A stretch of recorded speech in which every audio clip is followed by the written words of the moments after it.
Hi, everyone. I'm Carmela Sterling, and the photo next to me is of someone who's had great impact on not only my life, but many others. And, this series of Under the Spotlight, not only live, but now available on all podcast platforms, has been very successful from your point of view. You're saying to us, hey, I've got inspiration. I learned something from someone. So as we continue with our interesting people who have impact on others' lives, today will be epic. Let me just give a brief introduction, then we're going live with our guest.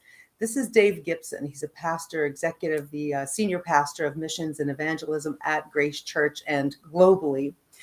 He now knows that even at a distance, he's impacted my life, because when times get kind of wonky, have you ever experienced that? It's like a little out of control. I think, how would he react to this and how would he handle it? Because his calm is like no one else I've ever known. So I think like that. I reached out to him and told him that story and asked him if he'd spend some time with us. And he said yes. So with a warm spotlight welcome, my guest, Pastor Dave Gibson, here live in our studios and globally. Hey, good morning. Hey, Carmela. So excited to be with you. I feel so honored and excited that you said yes to this time with all of us. Thank you for bringing your gifts with you too. Who could ever say no to Carmela? That's You're a breath awesome. of fresh air. You're sunshine. I call you sunshine. I was saw a server the other day, and I called her sunshine, and her face lit up. So yeah, but you are a ray of sunshine to everybody. Thank you for that. Thank you for that. I prayed to God that I could use my gifts, and this is how it showed up. I'm not only comfortable here, but I love shining the spotlight, and I can't wait to shine it on you.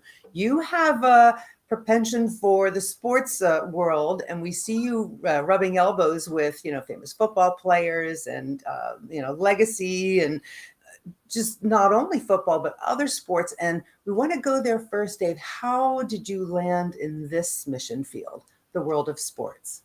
Please. I think when my mother birthed me, there was a football in my hands or something, baseball or basketball. From an early age, I just really fell in love with sports. Actually, kind of dominated my life from early childhood, and to the point where I really was pretty disillusioned with other things like church and organized religion, even though I grew up in a pretty strong Christian home.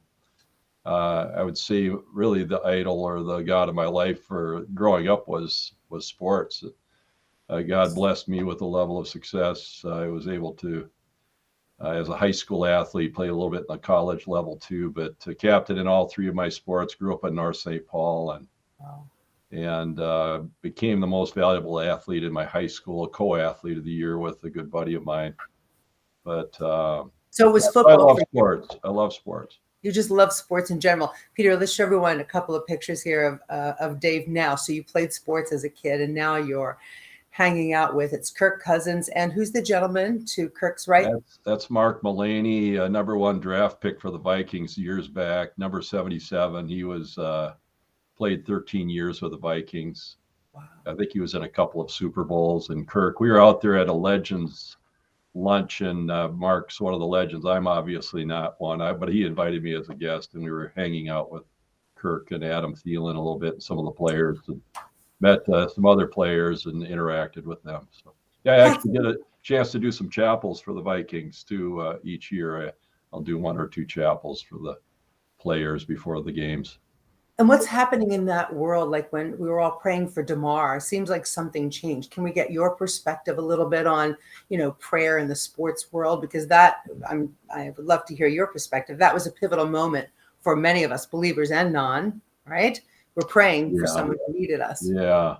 I think it was so heartening to see that people really rallying around a real crisis point in the NFL in DeMar's situation, who happens to be a pretty vibrant follower of Christ himself, a man of faith, and he loves the Lord. But I think believers and non-believers alike were coming and uniting together, and it wasn't whether they were necessarily Christians or not, but they were all taking the knee, and not only the Buffalo Bills and the Bengals when it happened, but started to happen throughout the league, which is really quite encouraging. And I don't know, people probably see once in a while after games, players are taking a knee at midfield with Christians on the other team. So there are some really encouraging signs out there with all the turmoil and the schisms and divisions that we have in our culture, to see people come and rally around kind of a real sensitive time in the life of our nation. It really brought a lot of people together and got a lot of people praying, which was really a good thing. Right, because we idolize those famous sports guys. They're amazing on the field. I love football. We love football in this household.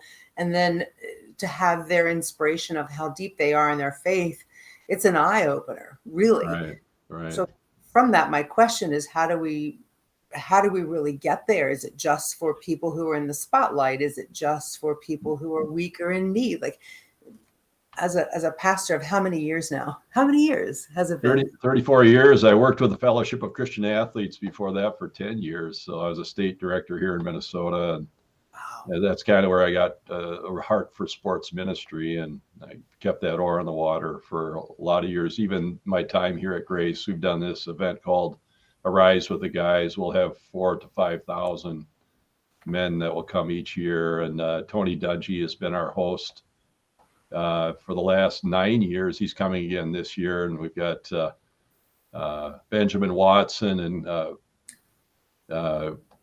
Kevin Warren, who's now the newly appointed general manager for the Chicago Bears, and Tony will be here, and we'll have some guys speaking from the Super Bowl. Jason Romano with Sports Spectrum broadcast and Pro Athletes Outreach will be here. And it'll be great. It's almost like a sports center for Christians, and we interview athletes and they talk about life and living an uncommon life. How do you do that on and off the field, an uncommon life for Jesus Christ?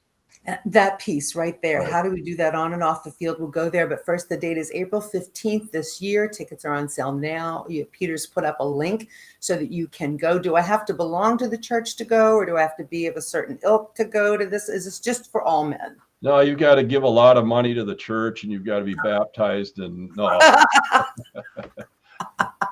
I love you. it's You're so open, crazy. It's open up to everybody. You all come.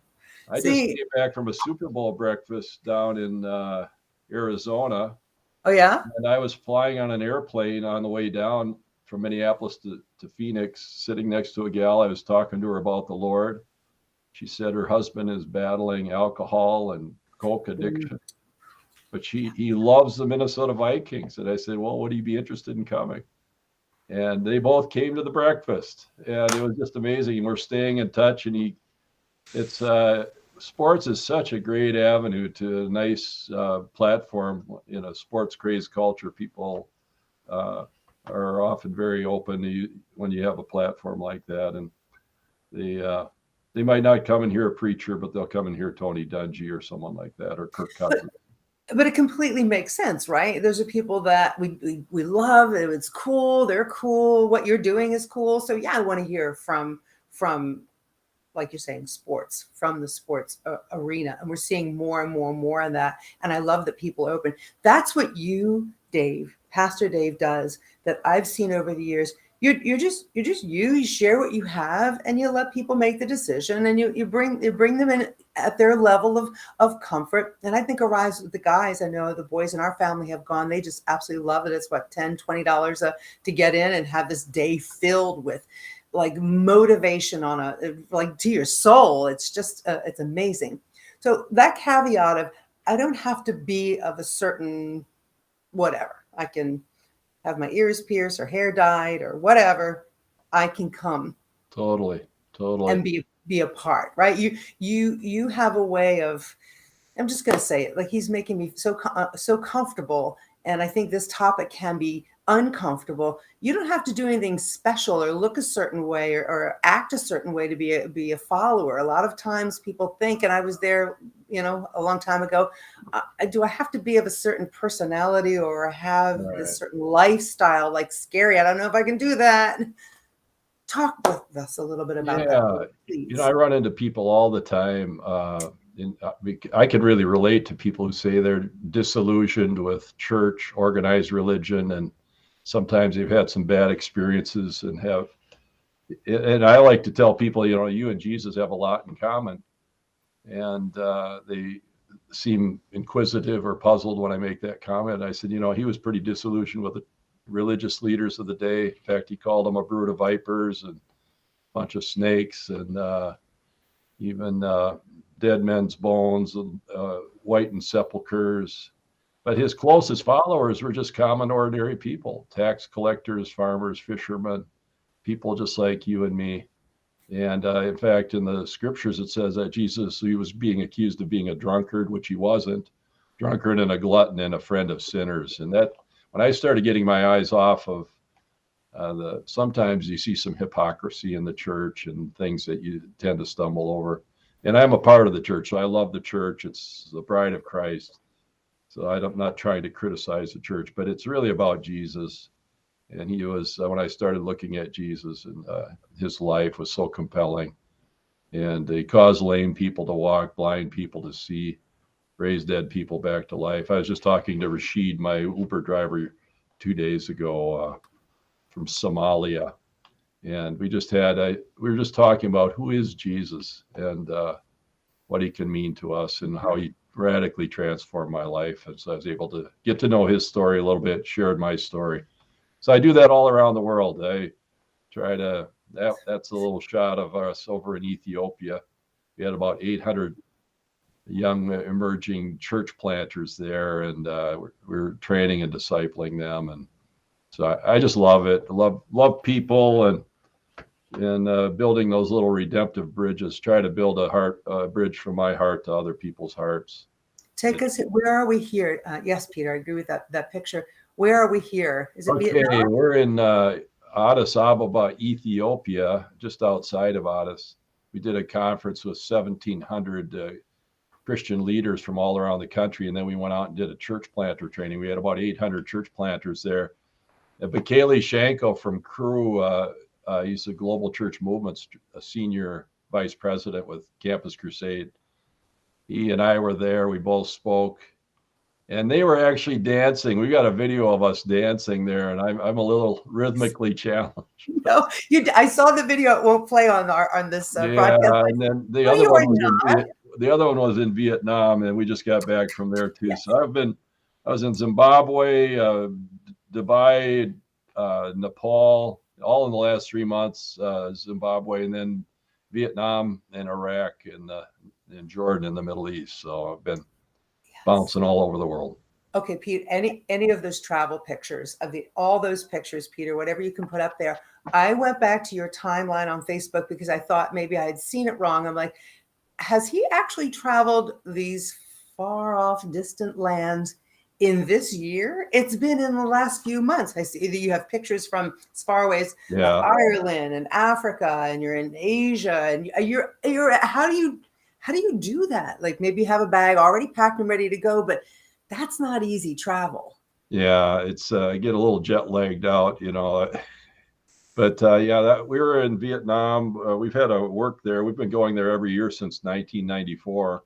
Got 14 churches throughout the country. We just launched a big church planting, disciple making movement up in North Vietnam. We graduated 685 Timothys, or church planters and disciple makers, and so it's really quite exciting. I love whatever culture I'm in. Learn a little bit of their language and learn how to say John 3:16 in different languages. John 3:16, can you tell us what that is? That's for God so loved the world that he gave his only begotten son, that whoever believes in him will not perish, but have everlasting life. What is it that you have in you that maybe we can learn from, maybe a tip from you, that you stay steeped in that love for other people? Like, and before you answer that, this picture that's up right now of you and another man with a floor with lots of food set in front of you, breaking bread is what I called it. That picture gives me chills. I don't have a story. I don't know the story behind it, but it tells me how much you love people. The picture with the women, the picture with this man here, the picture with the children. Everywhere you travel, you have no photographs of just you. There's constantly lots and lots of people around you. So please, that mindset. This one particular Middle Eastern country, there's about 1,000 orphans and widows that have been displaced because of ISIS. And we're reaching out. One of the churches that we're partnering with in that region are providing humanitarian assistance, reaching out to them, and food and clothing, housing, and 1,000 of them. We're going to have a big outreach in December, Lord willing, and they are so wonderful. Those women in the hijabs and burqas there, they wanted to do selfies with me. So they're very, people respond to love. That Sheikh there in the picture, I've known him for over a year. He canceled a trip that he has. He has over 10,000 people under his leadership. He's a sheikh, A and shame. 14 clans, and he's got a militia of about 2,000. And he last year he said, David, you look like you have love. And Jamal, our interpreter, who comes from a majority population background also, and Sheikh said, I've started reading the Bible. I've never read a holy book that said, love your enemies.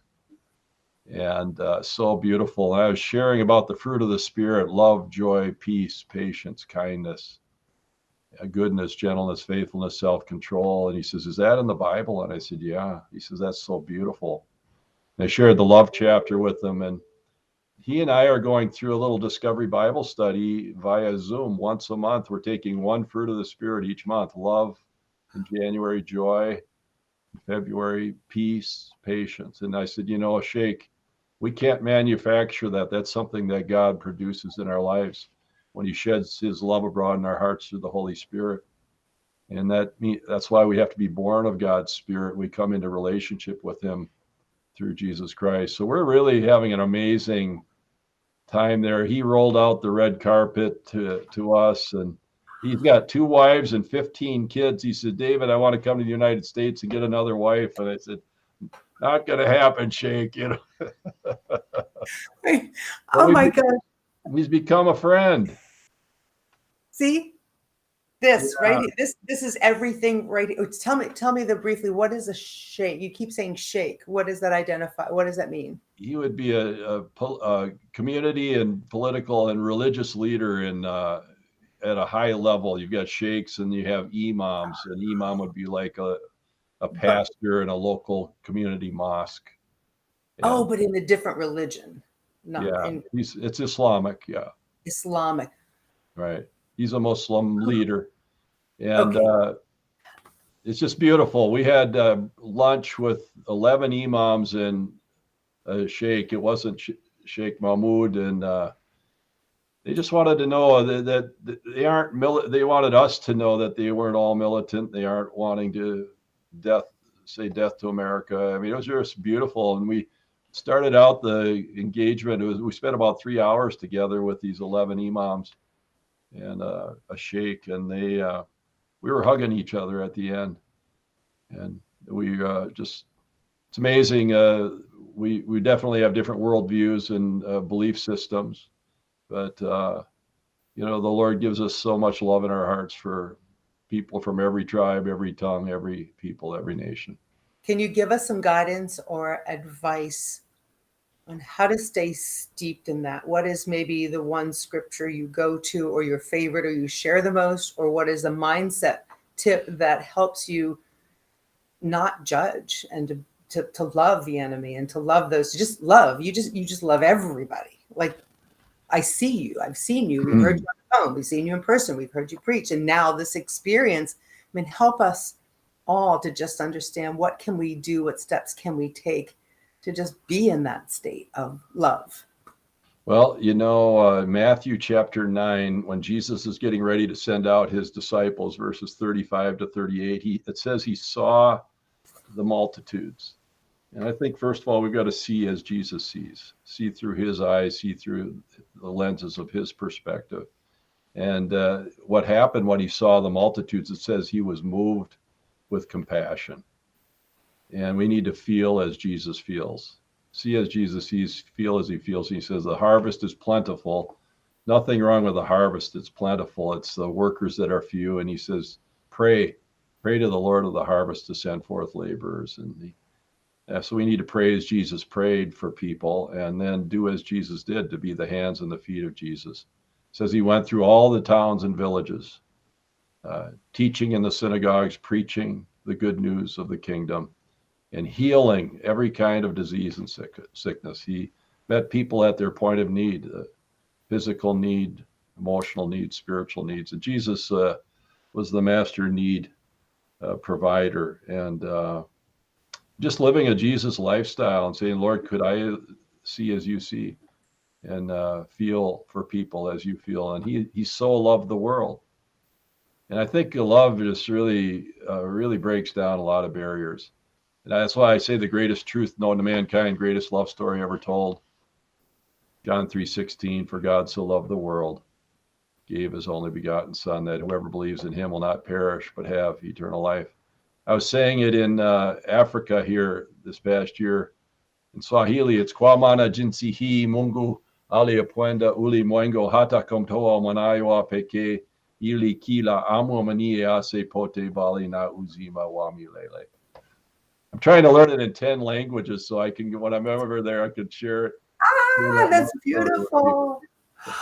That's beautiful. You travel with a translator everywhere you go? Yeah. Yes? Be pretty lost without them. We usually have partners on the ground at the other end. We have 131 missionaries in 51 countries, 24 sister churches around the world. And so we partner, and then we've planted over 140,000 first generation churches, house churches all around the world. So got to wow. Yeah, God's really blessed and been really gracious. You have a lot of initiatives. I know it's time to wrap, but we're going to steal an extra couple of minutes because we love you. We're all learning so much. I know there's a lot of people commenting, and some will hear it on the podcast and watch the replay of the live.